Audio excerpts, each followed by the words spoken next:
faut l'enfermer. C'est pas possible.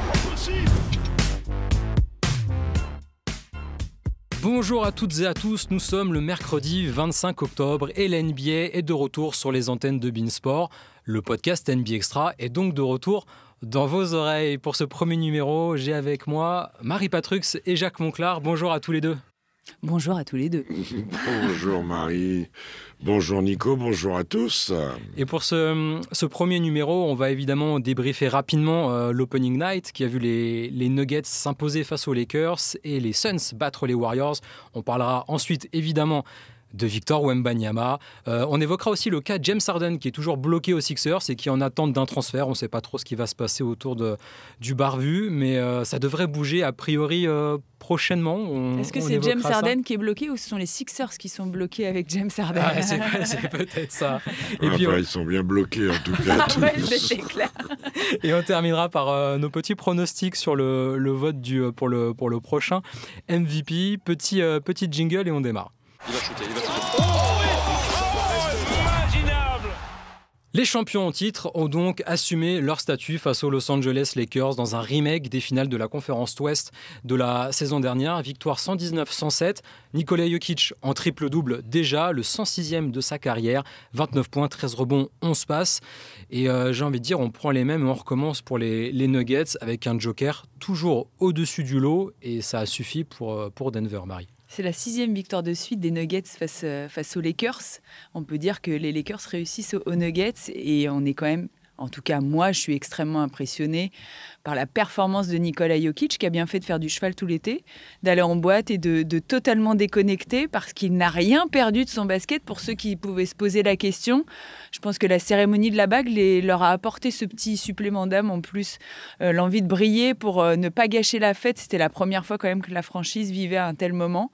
Et félicitations aux Nuggets parce que le collectif est en place. Vraiment, c'est une très belle première soirée pour un champion, je trouve, et pour un MVP de finale, encore plus. Il leur a fait la leçon, comme il avait fait la leçon en play-off, en fait. Oui, voilà, parce qu'en fait, on a eu l'impression de revoir un peu les matchs de finale de conférence avec des Lakers qui n'étaient pas si loin, à une dizaine de points, qui se rapprochaient, les Denver Nuggets qui reprenaient l'écart. Et puis, dès qu'est arrivé le Money Time, en fait, l'affaire a été pliée et Denver était encore au-dessus. Il n'y a pas eu trop de Money Time. C'est si près, si loin, là, c'est l'histoire comme ça, pour l'instant, ils sont plus forts, ou alors il faut qu'Anthony Davis fasse demi-temps, que LeBron ne soit pas utilisé en réduction de minutes, peut-être aussi. Et puis il y a eu, Marie a raison, le coup de boost de la bague, alors que des fois ils le prennent dans la tête.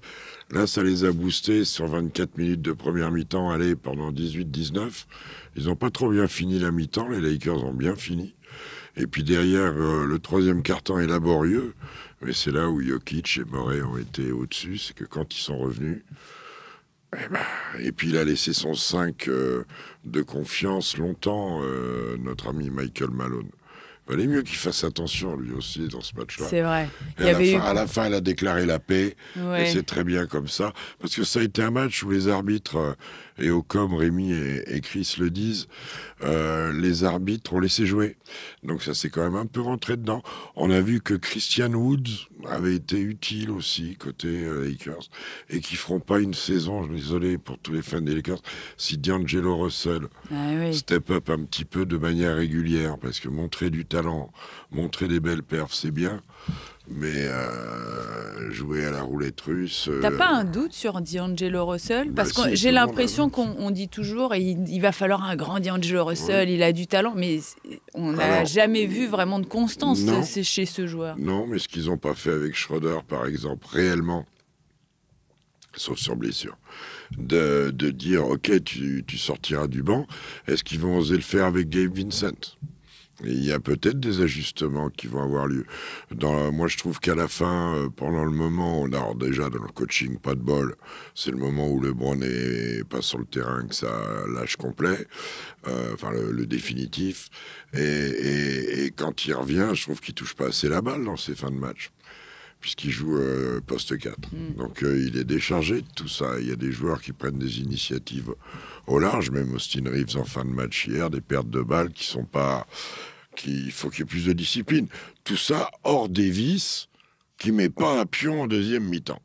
Alors ça- qu'on et n'a ça, pas c'est arrêté vraiment de un fait dire notable. tout dépendra de lui cette saison C'est aussi. son équipe. Bah oui. Le c'est- Walibi, voilà. c'est son C'est le équipe. visage de la franchise. Vaut mieux Ah bah. peut-être que tu la gardes. C'est un ce qu'on moment. dit chaque été en fait avec Anthony Davis. Ça y Bah là, est, il est en c'est sa bonne saison, santé, c'est qu'est-ce qui lui se qui passe il veut jouer les 82 matchs d'ailleurs comme, Il a comme essayé. Victor Il a Wembanyama. posé un RTT en deuxième mi-temps. Voilà, il a joué la moitié, il Ouais, a il joué a un match essayé et dans demi, une demi-match. Il a essayé, il a manqué de réussite.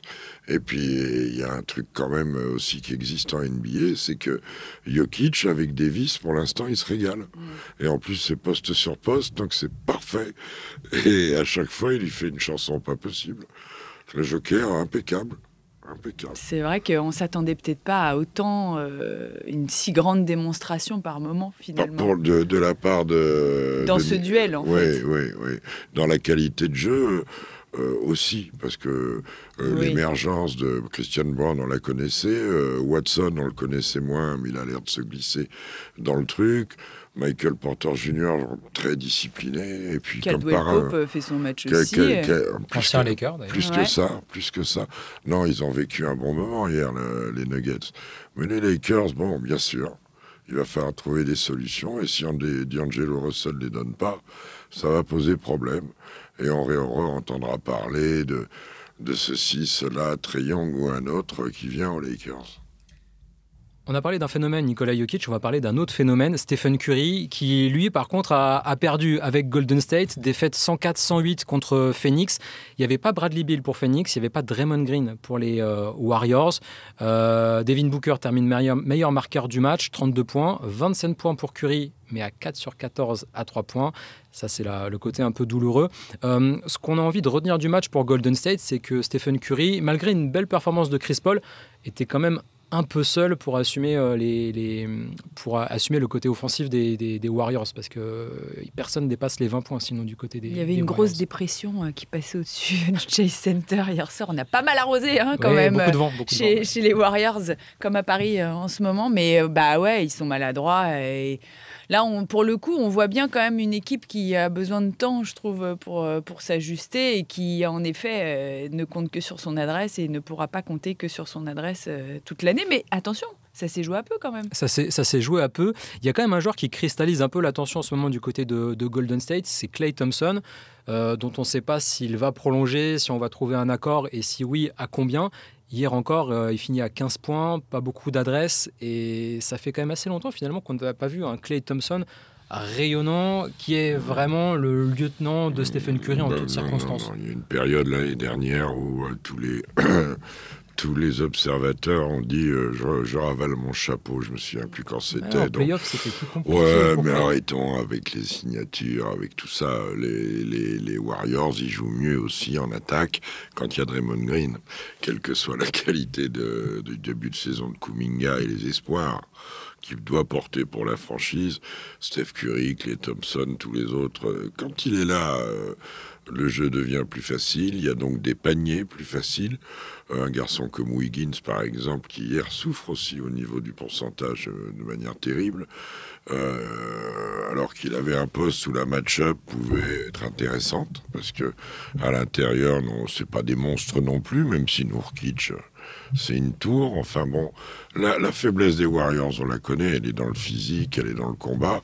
On voit que Saric apporte des choses, on voit que Steph Curry, il faut jamais trop le juger sur un pourcentage, même si évidemment que c'est une photo, parce qu'il prend tellement de shoots difficiles que c'est un miracle parfois qu'il fasse les pourcentages qu'il fait. Donc voilà, après l'intégration de Chris Paul, le passage de leur deuxième équipe, donc où Chris Paul est en charge, eh ben, il se passe bien, hein, il leur permet de revenir dans le match. Comme dit Marie, ça se joue à pas grand-chose. De l'autre côté aussi, manquait Bradley Beal, Kevin Durant n'a pas été spécialement adroit, mais c'est un joueur fantastique, moi je le dirai jamais assez. Quant à Booker, c'est top ce qu'il fait, mais je me dirais quand même que s'il perd 2 balles pour un leader, Ouais, c'est un peu dommage. enquiquinant. Il faut faire attention, passer la barre de 4 Russell Westbrook parfois a déjà fait des quadruples doubles. en saison. Quadruple-double, non pas en saison, mais le triple-double en saison, ce qui n'est Ouais. pas encore le cas de Booker. Marie, vas-y, si tu veux ajouter quelque chose. On a vu Kevin Durant qui faisait son retour au Chase Center avec les blessures et tout ça. Il n'était pas revenu, les changements d'équipe, etc. On se dit quand même, mais s'il était resté, qu'est-ce que ça aurait donné? Ouais, et puis alors même, moi je vais plus loin, c'est que s'il avait relevé un défi comme Washington, qui est chez lui, les Knicks, qui est quand même le phare éteint de l'Est. C'est un peu perdu, moi, je trouve. Mais ça arrive de se gourer. Oui, mais... Eh ben, il s'est gouré plusieurs fois. Voilà. C'est ça, et ça, gouré c'est souvent. dommage, parce qu'en effet, Kevin Durant, c'est un joueur formidable. Si dans la vie, on faisait que des bons choix, c'est vrai, l'organisation, le côté un peu le côté un peu intello de la baie, tout ce truc-là, ça lui allait bien. Mais oui. Et puis, il était un petit peu 2 fois MVP des finales. Voilà. Donc, c'était bien qu'il le reçoive bien. C'était la première fois qu'il revenait. C'était cool de voir ça. Mais ouais, j'ai trouvé ça sympa et j'ai eu un petit pincement au cœur de me dire j'aurais voulu voir je me suis alors qu'on n'est pas trop ça c'est un drôle de what if. Ouais, voilà, je trouve que c'est un vrai what if. Alors il y a un autre what if qui va nous intéresser cette saison, c'est Victor Wembanyama. Et si Victor Wembanyama écrasait la NBA de son année rookie? Pourquoi what if? Mais pourquoi pas. On vous rappelle, si vous nous écoutez ce mercredi, que le premier match de Wembanyama, c'est cette nuit sur beIN Sport 1, 3h30. Les Dallas Mavericks de Luka Doncic et de Kyrie Irving se déplacent donc, font un court déplacement au Texas contre San Antonio. La pré-saison s'est bien passée pour Wembanyama et les Spurs. 3 victoires, 1 défaite. Et Victor Wembanyama, en 21 minutes de temps de jeu en moyenne, c'est 19 points par match, 51% au tir et quasiment 5 rebonds et 3 contres de moyenne. Jacques, qu'est-ce que tu attends de Victor Wembanyama cette saison avec les Spurs? Qu'il s'ajuste physiquement au défi qui lui va être proposé tous les soirs de match, qui s'ajuste tranquillement, qui joue son jeu, qui se développe, il va faire des stats, j'ai confiance en lui, moi. Le truc qui est bien avec la pré-saison, c'est que je crois qu'il y a déjà une bande de gars qui étaient un peu sceptiques, qui se disent ce mec est différent, fait des choses différentes. Au niveau du contre, il va nous faire des choses qui peuvent être insensées sur des matchs et qui vont être nouvelles pour la Ligue. Bref, après, quant à son poste, tout ça, moi je vois un poste 4 libre. C'est rare de voir des mecs à 2,23 m qui ont autant la balle en main. Il la porte. Il est beaucoup dans la création, même si c'est pas dans la passe d'ess, qui n'est pas que la création. Dans toute l'installation, la prise d'avantage, la fixation. Il faut observer. C'est ce que fait Greg Popovich, j'ai cru comprendre. Je crois que c'est ce qu'il faut faire. Peut-être l'année prochaine, même podcast, on dit what else. Voilà. Non, mais c'est vrai que oui, même Popovic, personne en fait ne sait vraiment à quoi s'attendre finalement, parce que il y a tellement d'attentes, tellement d'espoir, mais le potentiel il est tellement géant, Marie, que en fait, il pourrait être All-Star, il pourrait être plein de choses. Profitons de cette période. On n'a pas envie d'être patient, nous. Mais si, on va en profiter pleinement. Mais lui aussi, il faut qu'il profite de tout ça. Parce que des moments comme la draft, j'espère qu'il en a profité. Cet été de pause, j'espère qu'il en a profité. J'ai l'impression que c'est quand même quelqu'un qui sait justement prendre les choses les unes après les autres. Et j'ai envie qu'il garde cette fraîcheur.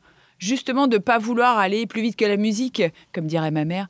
Mais je pense que c'est quelqu'un qui a une vraie maturité. On va pouvoir apprécier ça dans un monde comme la NBA où tout va tellement vite, on passe de coq à l'âne en 2 secondes, on change, etc. Je pense que justement, Victor, il va faire les choses calmement à son image. En tout cas, je lui souhaite. Et on a aussi l'impression avec Victor Wembanyama que rien ne lui fait peur et qu'en fait, chaque défi qui se présente à lui, à chaque fois, en fait, il le relève et ça se passe toujours très très bien en fait, quelles que soient les attentes, il n'y a jamais vraiment de problème avec Victor Wembanyama. Parfois il y aura des tempêtes, de maladresse, de perte de balles, de joueurs adverses qui est très fort à ce moment-là, parce qu'en NBA il y a des mecs forts, de coups de grisou, de coups de mou. Voilà, c'est un gamin qui aura 20 ans l'année prochaine, donc ça reste à faire physiquement, mais ce qu'il arrive à développer, c'est incroyable. Enfin bon, il change le jeu. Alors, est-ce qu'autour de lui, ça suffira à aider au point que cette équipe-là... J'entends beaucoup de choses. Ils ont gagné 22 matchs l'année prochaine. Moi, je considère qu'à partir de 30 matchs gagnés cette année, ils auront déjà fait un step, un premier pas. Vu le contexte, vu le profil de Victor aussi, vu tout ça. Mais s'ils font plus, s'ils arrivent à aller à 35 matchs ou flirter avec la barre des 50, ce serait une saison fantastique. Gagner des matchs, c'est dur. Il faut enclencher une dynamique. L'Ouest est complètement fou, en plus, du clafoutis. Mais bon, les vertus de travail, de temps, de patience que tu n'aimes pas, que vous n'aimez pas. Nous les jeunes. Mais ne plantez jamais d'arbres alors, vous les jeunes, parce que ça prend du temps. Et là, l'arbre est beau à venir. Ah, c'est un sacré Tu te arbre. rends compte, Victor, il va avoir 20 ans. LeBron James, il vit sa 21e saison. Ah, C'est ça- complètement fou, quoi. Ça remet les choses en perspective. Non, ouais. mais c'est quand même dingue. C'est quand même une année assez spéciale, je Et trouve. quelle chance d'ailleurs que pour Victor, pour sa carrière, de croiser un mec comme ça sur Mais le oui. terrain, jouer contre LeBron James. Tiens, ça aussi, ça va être une première. Ça te fera un podcast. Mais Mais ça ouais. fera un overtime, ça fera un podcast, ça fera des sujets dans NBA Extra. On va parler de plein de On va choses. se régaler. Ah bah là, c'est parfait. Non, elle est très Le programme de symbolique. l'année. La saison est très symbolique. Et puis, non, cette année, entre les tout jeunes, entre ceux qui arrivent dans le prime total, ceux qui y sont et ceux qui sont un peu au-delà, Il y a une passation de pouvoir un peu en ce moment, il progressivement, faudra qui bien. s'opère en NBA. faudra Comme toujours. bien, faudra bien, mais la passation de pouvoir.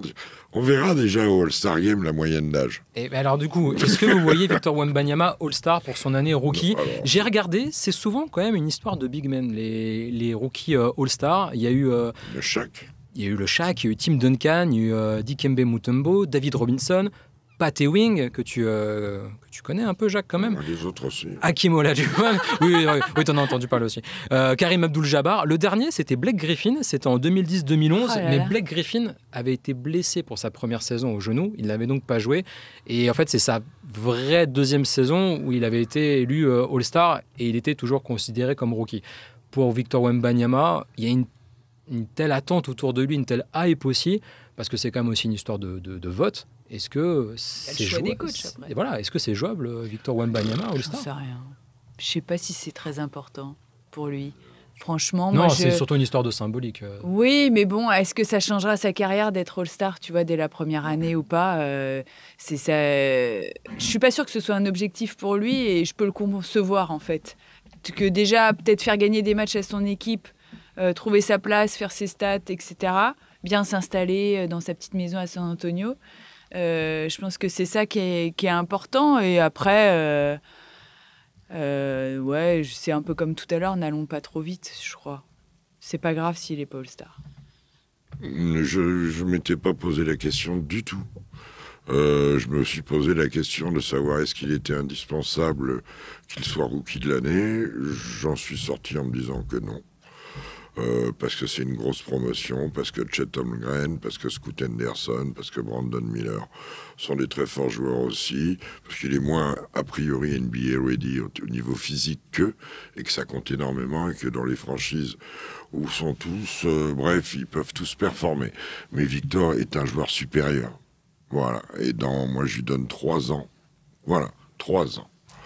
Pour devenir un joueur dominant. Il a 3 ans devant lui. Alors, tout ce qu'il va faire de bien, c'est bien. Tout ce qu'il fera pas bien faire, eh ben, il fera mieux le coup d'après. Il y aura des passages plus faciles que d'autres, mais c'est un joueur qui est dans toutes les lignes de stats, qui, sur les images, commence à tenir la latéralité en étant bas. Je ne sais pas si je suis clair, Ouais. donc fléchi de plus en plus, parce qu'il va être sorti, parce qu'en face, il va y avoir des dispositifs contre lui pour le jouer, pour le banguer à mi-hauteur, pour tout ça. Il va donner les réponses. Il a toujours donné les réponses, il n'y a pas de raison. Le move qu'il fait contre Chet Holmgren en finissant par en bas avec le touch, excusez-moi, de la main gauche, il est magnifique. Enfin bon, il a plein de choses, tellement de choses Il en a lui. déjà tellement montré en 3 Ouais. matchs de pré-saison. Incroyable. C'était toute la palette technique qu'on a Mais vue il y a de du déchet Victor, parfois. c'est Il y impressionnant. aura du déchet. Oui, mais c'est Comme normal. tous les jeux Mais à comme tous les prise de rookies. risque. Mais oui. Comme tous les Il y a- rookies. Non, mais des mecs de 2,20 m, normalement, ils sont à 70% Mais de oui. réussite parce qu'ils font que des dunks. Lui, ça va pas être sûr. le cas. Un qui a rarement été à 70% de réussite, c'est lancer. James Harden. On va au lancer franc, il a plus, ouais. Qui a eu 34 ans cet été, James Harden, et qui ne veut plus jouer pour Philadelphie, qui ne veut plus jouer pour Daryl Morey, qu'il a traité de menteur. James Harden absent du Media Day, qui a passé seulement quelques jours au training camp, puis finalement il est reparti à Houston parce que la situation ne lui convenait pas, en boîte de nuit, mais ouais, peut-être. Et donc, pour l'instant, James Harden à Philly, ça bloque, et Philly est bloqué avec James Harden. Qu'est-ce qui va se passer, d'après toi, Marie, avec James Harden? Un trade est envisageable? Est-ce qu'il peut revenir dans l'effectif de Philly et faire la saison comme si de rien n'était? C'est pas lui qui va décider, j'ai l'impression quand même. Il est sous contrat d'une franchise et il va bien falloir que ce contrat soit honoré. Et c'est lui qui a re-signé une player option avant l'été, en fait. Oui, avant de demander son transfert, ce qui est quand même assez rare. Qui va avoir envie de travailler avec James Harden? C'est quand même le bilan, en tout cas, dans ce genre de drama et de feuilleton. Il y a eu trop de feuilletons, c'est les feux de l'amour. James Harden, à force toujours de « je veux pas y aller, je veux pas revenir, je veux pas y aller, je veux mes vacances, arrêtez de dire que je suis gros », mais il est insupportable. C'est insupportable de voir un joueur comme ça, aussi talentueux soit-il, faire des caprices en permanence, en fait. Il a gagné combien de titres, James Harden ? Bon, voilà, donc à partir de ce moment-là, il peut aussi faire son travail et après, peut-être, en effet, régler ses histoires. Mais moi, je ne comprends pas que, encore une fois, on ait un épisode à vivre comme ça avec lui. On peut rappeler ce qui s'est passé aux Nets, on est aux Sixers. Enfin, j'ai l'impression que c'est une histoire sans fin et j'ai l'impression surtout qu'il va finir en Chine à ce rythme-là. Lui, je crois que ça l'intéresse d'ailleurs de jouer en c'est Chine, peut-être sa place, je sais pas. Jacques, le cas de James Harden, est-ce qu'on n'est pas devant un gros gâchis finalement, parce que les Sixers, il y a quand même un effectif pour jouer les premiers rôles à l'Est, si tout le monde est en forme, si tout se passe bien, si James Harden veut jouer. Avec les Sixers, il faut qu'ils se posent aussi des questions sur le fonctionnement, parce que c'est un peu la même histoire qu'avec Ben Simmons, finalement, au niveau mental, au niveau détérioration. Moi, j'en sais trop rien. Je vois pas trop d'issue. Parce que la vraie question, c'est qui en NBA va prendre James Harden? On parlait pas mal des Clippers, mais en fait, ça fait longtemps qu'on en parle et il se passe rien. Ils veulent des joueurs. Tout le monde sait aussi que s'il est sur le marché, il est tout seul, donc ils vont pas pousser. C'est des tours de draft. Et contre quoi? Même ils voulaient Terrence Mann, les autres ils veulent pas libérer Terrence Mann. Je sais pas. À moins qu'il y ait un mouvement, un coup de folie ici ou là. On a eu parlé des Knicks aussi. Alors là, je vais me positionner non pas sur quelconque analyste, mais Knicks fan, c'est pas la meilleure idée. Hein. Il y avait ça pas n'est une autre pas la meilleure idée. C'était ça, avec le package Julius Randle, Evan. Ça c'est pour Embiid. Ah oui, voilà. Ça c'est plus intéressant tout de suite. Ouais, là, c'est déjà un peu mieux. Alors, ça me paraît être une provoque. Ou d'agents, ou de franchise, ou de qui que ce soit, journaliste. Pourquoi? Parce que si ça se bloque vraiment avec Harden, Embiid, au moment, il va péter, il va dire je me barre. Donc, il est sorti quelque chose sur le truc. C'est comment dire, sont des jeux de rôle, là. Ce sont pas deux rôles. Deux rôles. Hein. Pas de drôle. Voilà. Mais on verra où ça mène, cette histoire. J'en sais rien. On se souviendra de quoi quand on parlera de James Harden? Sa main gauche et le step back. Le step back à 3 tu points. Crois sous le maillot on de dira Houston. pas aussi toutes on ces dira, histoires si on se met à prendre le casier judiciaire de toutes les légendes et toutes nos idoles, non, mais... on va pas sans se faire casier judiciaire basket, bien s'entend. sûr. De toutes nos idoles du passé. Il est quand même et dans son registre, il est bien. Ah oui. Il est bien, parce qu'on oublie toujours, il avait fait la même à Houston. Au tout début, il a tout appris à Houston, ce garçon. Et c'est dommage de voir un tel talent. On se souviendra que pendant 2-3 ans, ça a été le meilleur attaquant du monde. Sûr.